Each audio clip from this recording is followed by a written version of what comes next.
बिस्मिल्लाहिर्रहमानिर्रहीम। अस्सलाम वालेकुम। Welcome to Sardar Irshad law channel. मेरा नाम सरदार मोहम्मद इरशाद एडवोकेट है।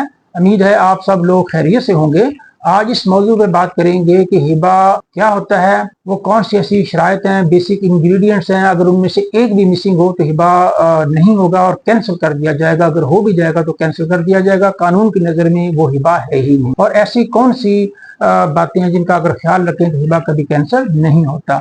हिबा और तमलीक में क्या फ़र्क है ये भी डिस्कस करते हैं, और इसके बारे में सुपीरियर कोर्ट्स का क्या व्यू है इसके ऊपर भी तफसीली बात करते हैं। लेकिन इससे पहले मेरी आपसे रिक्वेस्ट है कि आप मेरे चैनल को सब्सक्राइब करें, वीडियो को लाइक और शेयर करें, और अगर कोई क्वेश्चन आपका हो तो आप कमेंट्स बॉक्स में पूछ सकते हैं। हर किस्म की legal advice free of cost दी जाती है। तो हिबा बुनियादी तौर पे हिबा का मतलब जो है वो किसी को कोई चीज़ गिफ्ट कर देना, दे देना, हमेशा के लिए उसके कब्जे में दे देना, अपने कब्जे से निकाल के किसी दूसरे को कोई चीज़ हमेशा के लिए दे देना, गिफ्ट के तौर पे, तोहफे के तौर पे, ये हिबा कहलाता है।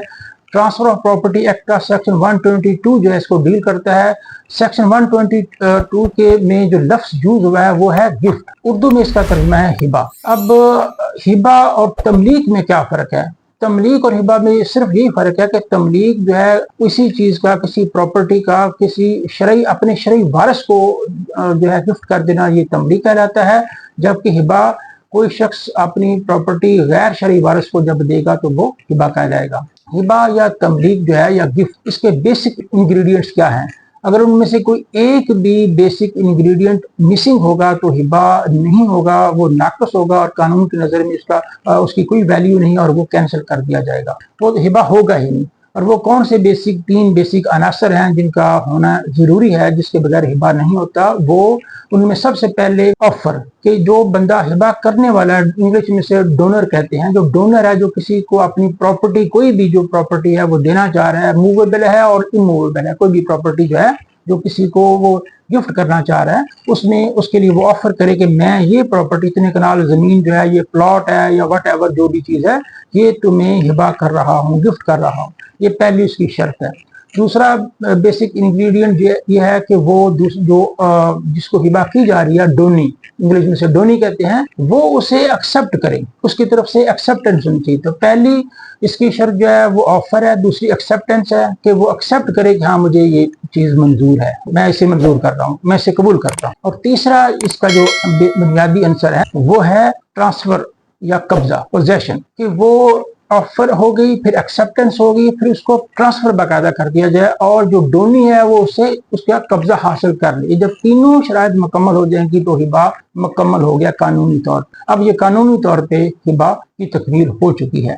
लेकिन अगर इनमें से कोई एक शर्त भी मिसिंग होगी तो हिबा नहीं होगा, वो नाक़िस होगा, कानून की नज़र में हिबा नहीं कहेंगे और वो किसी भी लम्हे में कैंसिल कर दिया जाएगा। अगला सवाल इसमें यह है कि क्या कोई शख्स अपनी सारी प्रॉपर्टी किसी एक शख्स को हिबा कर सकता है, या कोई शख्स अपने शरई वारसान में से, लीगल हियर्स में से किसी एक बेटे या एक बेटी के नाम सारी प्रॉपर्टी या कुछ हिस्सा दूसरों को इग्नोर करके वो कर सकता है? कानूनी पोजीशन ये है कि हर शख्स को अपनी ज़िंदगी में ये इख्तियार हासिल है कि वो अपनी सारी प्रॉपर्टी का मालिक है, वो जैसे चाहे उसे इस्तेमाल करे, वो अपने लिए इस्तेमाल करे, वो किसी को गिफ्ट कर दे, वो कोई ट्रस्ट बना दे, किसी मस्जिद को दे दे, मदरसा को दे दे, उसके ऊपर किसी किस्म की कोई कानूनी कदगन नहीं है। इस हवाले से जो केस लॉज हैं वो भी मैं शेयर कर देता हूँ।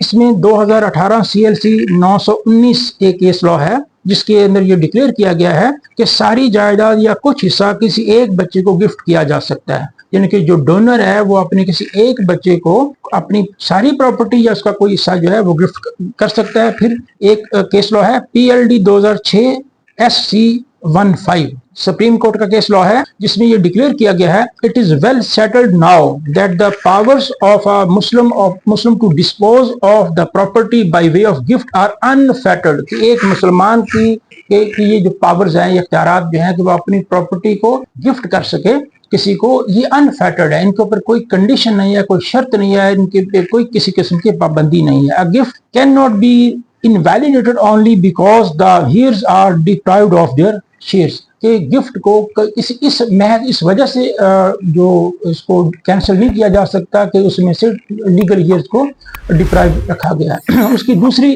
कंडीशंस अपनी जगह मौजूद हैं जिनके ऊपर उसको हिबा को चैलेंज किया जा सकता है और वो कैंसिल भी किया जा सकता है अगर वो उसमें से दूसरे मामला जो इस तरह के हैं तो वो ऐसा हो सकता है, लेकिन महज इस वजह से इसे रिवोक नहीं किया जा सकता कि इसमें लीगल ईयर्स को डिप्राइव किया गया है। फिर इसमें एक केस लॉ है 1991 CLC 282। इसमें भी ये डिक्लेयर किया गया कि तमलीक खानदानी तस्फिया को कहते हैं। तमलीक कुनिंदा अपनी जिंदगी में अपने किसी वारिस के हक में जायदाद मुंतकिल कर सकता है।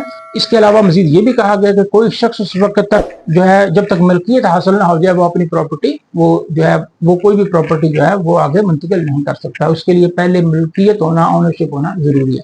तो इस हवाले से सुपीरियर कोर्ट्स का व्यू बड़ा क्लियर है। अब इसमें एक सवाल ये है कि क्या शरई तौर पे ऐसा करना जायज है कि गलत है। पहली बात इसमें ये याद रखनी चाहिए कि जो वरासत का कानून है वो किसी शख्स की जिंदगी में नहीं होता, बल्कि मरने के बाद, दुनिया से चले जाने के बाद वरासत का कानून जो है वो अप्लाई होता है। जब तक इंसान जिंदा है वो अपनी तमाम प्रॉपर्टी का, अपनी हर चीज का मालिक है, उसे जैसे चाहे इस्तेमाल करे। अलबत्ता उसके दुनिया से चले जाने के बाद जो है वो फिर सारी प्रॉपर्टी तरके में, इनहेरिटेंस में शुमार हो जाएगी और शामिल हो जाएगी और उसके बाद इसके ऊपर वरासत का कानून लागू होगा और वो वरासत के कानून के मुताबिक उसकी तकसीम होगी। तमाम शरई वारसान को उसके मुताबिक हिस्सा जो है वो मिलेगा जो कि शरीयत ने तय किया हुआ है। लेकिन अपनी जिंदगी में कोई शख्स जो है वो जैसे चाहे उसे इस्तेमाल करे। वो उसमें से कोई चीज जो है वो अगर गिफ्ट करना चाहता है तो कर सकता है, वो सेल करना चाहता है तो कर सकता है, उसमें इस पर कोई कादगन नहीं है। ताहम इसमें शरई तौर पे इसको नापसंदीदा करार दिया गया है कि कोई शख्स अपनी औलाद में से बगैर किसी वजह के किसी एक को या दूसरे को या सब को, किसी एक को छोड़ के बाकी तमाम लोगों को महरूम कर दे। ऐसा करना मुनासिब नहीं है, ये नापसंदीदा है और ये गलत है। लेकिन इसमें यह बात भी याद रखना चाहिए कि ये जरूरी नहीं है कि हर सूरत में ऐसा हो। ऐसा भी हो सकता है कोई एक जो है, अगर कोई बाप अपने बेटों में से किसी एक को कोई हिस्सा ज्यादा देना चाह रहा है तो उसकी कोई वजह हो सकती है, वो ज्यादा फरमाबरदार है, वो उसने ज्यादा खिदमत की हुई है, उसकी कुछ कंट्रीब्यूशन ज्यादा है तो उसको वो ज्यादा ऐसा दे देता है। या कोई उसकी बेटी बेवा है, उसका कमाने वाला नहीं है तो उसको वो अकोमोडेट कर देता है, उसको हिस्सा ज्यादा दे देता है, तो बिल्कुल ऐसा वो कर सकता है क्योंकि वो अपनी जिंदगी में तो हर चीज का मालिक है। जो विरासत का कानून है वो तो अप्लाई तब होगा जब वो दुनिया से चला जाएगा। लिहाजा इसमें कोई इस हवाले से ऐसी बात नहीं है। अगर उसमें कोई मुसलहत है तो ऐसा वो कर सकता है। बहरहाल इसके ऊपर जो सुपीरियर कोर्ट्स का व्यू वो भी मैंने बता दिया और इसमें जो कानूनी पोजीशन है वो भी बता दिया। हिबा के लिए ये जरूरी है कि तीन चीजें अगर उसमें है कि ऑफर है, एक्सेप्टेंस है और जो ट्रांसफर या कब्जा है तो फिर हिबा मुकम्मल है। इसमें लास्ट बात इसके अंदर है, क्या ज़बानी हिबा किया जा सकता है, क्या हिबा तहरीरी ही होना चाहिए। ये ज़बानी हिबा भी किया जा सकता है, इस पर कोई पाबंदी नहीं है, ज़बानी हिबा भी बिल्कुल ठीक है। ताहम उसके लिए बात वही है कि ज़बानी हिबा भी किया हुआ है तो आप इसको तहरीरी शक्ल में लाना होगा, उसको रजिस्टर करवाना होगा, वरना कल कलाम को तो बेशुमार मसाइल पैदा हो सकते हैं।